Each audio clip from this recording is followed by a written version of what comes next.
Hey guys, new episode में आपका स्वागत है। एपिसोड की स्टार्टिंग में दिखाया जाता है यंग मास्टर अपनी सिस्टर बिंग यून से कहते हैं, सिस्टर क्या आपको पता है जब मेरे ऊपर लुओ सैन ने हमला कर दिया था तब मेरी हालत बहुत ज़्यादा बुरी हो चुकी थी और मैं तो तब मरने ही वाला था। लेकिन तभी अचानक से मेरे सामने एक ओल्ड मैन अपीयर होते हैं और उन्होंने मुझे एक पिल को खाने के लिए कहा और उन्होंने फोर्सफुली मुझे वो पिल खिला दी। उस पिल को खाने के बाद ना सिर्फ मैं पूरी तरीके से रिकवर हो गया और जो मेरी कल्टीवेशन से रिलेटेड प्रॉब्लम थी वो भी पूरी तरीके से ठीक हो चुकी है। बिंग यून कहती है, इसका मतलब ये है तुमने 6 मंथ पहले ही कल्टीवेशन करना स्टार्ट करा था और अब तुम लेवल 5 पे आ गए। ये तो बहुत ज़्यादा कमाल की बात है।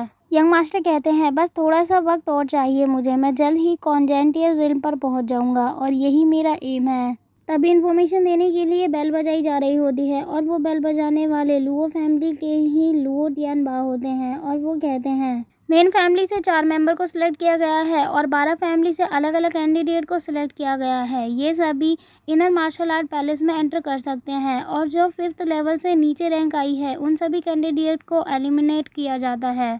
और तभी अचानक से सभी लोगों का ध्यान एक और जाता है और वहाँ पर दिखाया जाता है एक बहुत ही ज़्यादा सुंदर लेडी फाइट कर रही होती है कुछ लोगों के साथ मिलकर।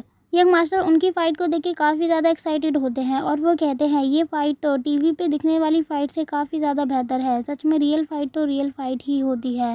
वो लेडी अपनी पावर का यूज़ करके फ़ाइट कर रही होती है और लोगों को दिखा रही होती है। जैसे ही फ़ाइट ख़त्म हो जाती है यंग मास्टर के अंकल अनाउंसमेंट करते हुए कहते हैं, अब इस शानदार फाइट के बाद इस कंपटीशन का यही एंड होता है और मैं अनाउंसमेंट करना चाहता हूँ जो लोग सिलेक्ट किए गए हैं इनर मार्शल हॉल के लिए वो जाकर इलाइट मार्शल हॉल के बाहर खड़े हो जाए। और यहीं से सीन शिफ्ट होता है। यंग मास्टर अंदर एंटर करने के लिए जा रहे होते हैं तभी वो अपने सामने देखते हैं कुछ लोग खड़े हुए होते हैं और उन्हें देखकर कहते हैं मेरे एनिमीज़ मेरे सामने ही खड़े हुए हैं।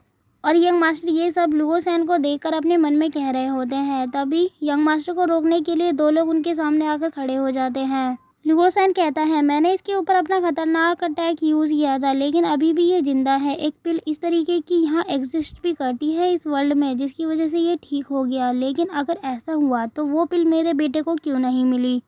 वैसे भी मेरा बेटा इससे कहीं ज़्यादा बेहतर है और उसे ही वो पिल मिलनी चाहिए क्योंकि वही डिज़र्व करता है, ये नहीं। तभी वो दोनों आयरन गार्ड अपनी स्वॉर्ड को निकाल लेते हैं और यंग मास्टर को रोकने की कोशिश कर रहे होते हैं। यंग मास्टर उनसे कहते हैं, आखिर तुम लोग ऐसा क्यों कर रहे हो और मुझे क्यों रोक रहे हो? उन दोनों में से एक आयरन गार्ड कहता है, तुम अंदर नहीं जा सकते क्योंकि तुम्हें परमिशन नहीं मिली है। यंग मास्टर कहते हैं, ऐसी बात नहीं है, मैं पूरी तरीके से क्वालिफाइड हूँ और इसीलिए मैं अंदर जा रहा हूँ। लुओ सैन उसकी बात को सुनकर कोई रिएक्शन नहीं देता और पीठ घुमाकर खड़ा हुआ होता है। यंग मास्टर कहते हैं, अच्छा तो तुम लोग चाहते हो कि मैं अंदर नहीं एंटर करूं। अब जो मैं करने वाला हूं वो मैं करना नहीं चाहता था लेकिन तुम लोगों को देखकर मुझे वो करना पड़ेगा। और वो ये कहते हुए अपनी पावर का यूज़ करने लग जाता है। उन आयरन गार्ड की जो स्वॉर्ड होती है अब उनके कंट्रोल में नहीं होती और उनके आसपास एनर्जी दिखाई दे रही होती है। उन्हें समझ नहीं आ रहा होता है कि आखिर उनके साथ क्या हो रहा है। यंग मास्टर अपनी पावर का यूज़ करते हैं और उन लोगों को नीचे गिरा देते हैं। ये सब देखकर लुओ सैन को गुस्सा आ जाता है और वो चिल्लाते हुए कहता है, तुम्हारी हिम्मत कैसे हुई आयरन गार्ड के साथ ये सब करने की? और वो बाकी के लोगों को हुक्म देते हुए कहता है, तुम लोग यहाँ पर खड़े होकर क्या कर रहे हो? जाओ उसके ऊपर अटैक करो और उसे रोको। यंग मास्टर को रोकने के लिए बाकी के कुछ और लोग आगे जा रहे होते हैं और वो उसे रोकने की भी कोशिश कर रहे होते हैं। यंग मास्टर कहते हैं कि तुम्हारी हिम्मत कैसे हुई मेरे पास आने की? और इतना कहते ही वो उन लोगों के ऊपर भी अपनी पावर का यूज़ करते हैं और उन्हें दूर फेंक रहे होते हैं। वो लोग फिर से खड़े होते हैं और उसके ऊपर चिल्लाते हुए कहते हैं, यंग मास्टर भले ही तुम मेन फैमिली के मेंबर हो लेकिन इसका मतलब ये नहीं तुम जो मर्जी चाहे वो कर सकते हो और यहाँ पर एंटर कर सकते हो। तुम यहाँ पर एंटर कर तो लिए हो लेकिन यहाँ से जिंदा वापस नहीं जाओगे। यंग मास्टर कहते हैं, तुम्हें क्या लगता है तुम लोग मुझे रोक सकते हो? और वो आगे बढ़कर कहते हैं, मैंने कंपटीशन में पार्टिसिपेट किया था और अपनी क्वालिफिकेशन के अकॉर्डिंग ही मेरे को यहाँ पर एंट्री मिली है और इसीलिए मैं यहाँ पर आया हूँ। मैं 5th लेवल के मिडिल स्टेज पे हूँ और तुम लोगों को इस बारे में कुछ भी नहीं पता। क्या तुम लोग फैमिली के रूल को तोड़ने की कोशिश कर रहे हो? अगर तुम ऐसा करोगे तो मैं तुम लोगों को नहीं छोड़ूंगा। और वो आयरन गार्ड से कहता है, तुम लोग लुओ सैन के डॉग्स हो क्योंकि जैसा वो तुमसे करने के लिए कहता है वैसा ही तुम लोग करते हो। क्या तुम लोगों को ज़रा भी अपने ऊपर शर्म नहीं आती है? लुओ सैन जब उसकी बातों को सुनता है तो वो तेज़ी से उसके सामने आ जाता है और अपनी पावर को अनलिश करते हुए कहता है, अभी तुमने क्या कहा था?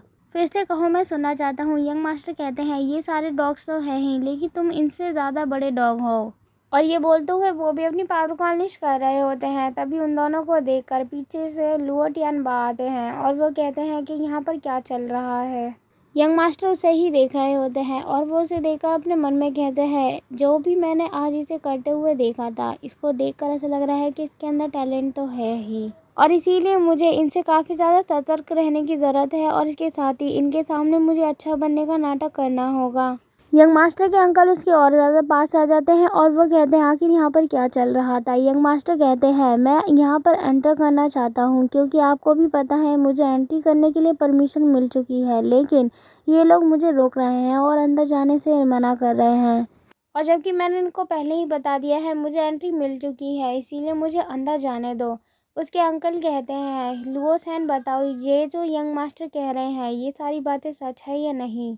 लुओ सैन कहता है, ये सारी बातें झूठ है। जब यंग मास्टर अंदर एंटर कर रहे थे तो इन्होंने बिना कुछ कहे सीधे एंट्री कर ली और इसीलिए हम इन्हें रोक रहे थे, तो ये जो कह रहे हैं इनकी बातों का विश्वास ना करें। यंग मास्टर के अंकल अपने मन में कहते हैं, यहाँ पर 2 आयरन गार्ड पहले ही बुरी तरीके से घायल हो चुके हैं, अब लुओ सैन भी अपनी जिद पे अड़ा हुआ है, पता नहीं उसके साथ यंग मास्टर क्या करने वाले हैं।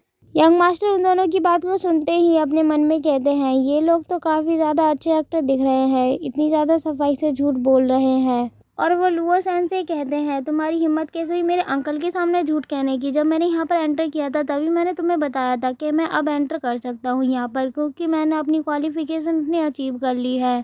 और तुम्हें पता नहीं, मेरे अंकल सच और झूठ में अच्छे से फ़र्क करना जानते हैं। तुम्हें क्या लगता है झूठ बोलकर भी तुम जीत जाओगे? ऐसा कुछ भी नहीं होगा। उन्हें सच जो है वो पहले से ही पता है और भरोसा है मुझ पर। यंग मास्टर के अंकल उसे देख रहे होते हैं और वो अपने मन में कहते हैं, ये बच्चा तो बहुत ज़्यादा शातिर है, इसे क्या कैसे हैंडल करना है अच्छे से आता है। अब मैं इस बच्चे को और अंडर एस्टिमेट करने की गलती नहीं कर सकता। तभी वो लुओ सैन से कहते हैं, मेरी बात ध्यान से सुनो, मुझे लगता है तुम्हें सुनने में थोड़ी गलती हो गई होगी, या फिर तुमने यंग मास्टर की बात को सुना ही नहीं होगा। तुम ये गलती दोबारा से मत करना। लोगों की बातों को तुम्हें ध्यान से सुनना चाहिए और उसके बाद रिएक्शन करना चाहिए।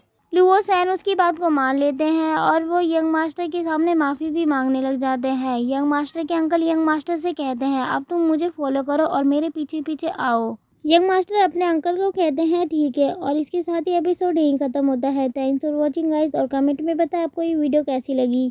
और अगर आप ये सीरीज़ आगे भी कंटिन्यू करना चाहते हैं तो प्लीज़ हमारे चैनल को सब्सक्राइब कीजिए और अपने दोस्तों के साथ इसे शेयर भी कीजिए।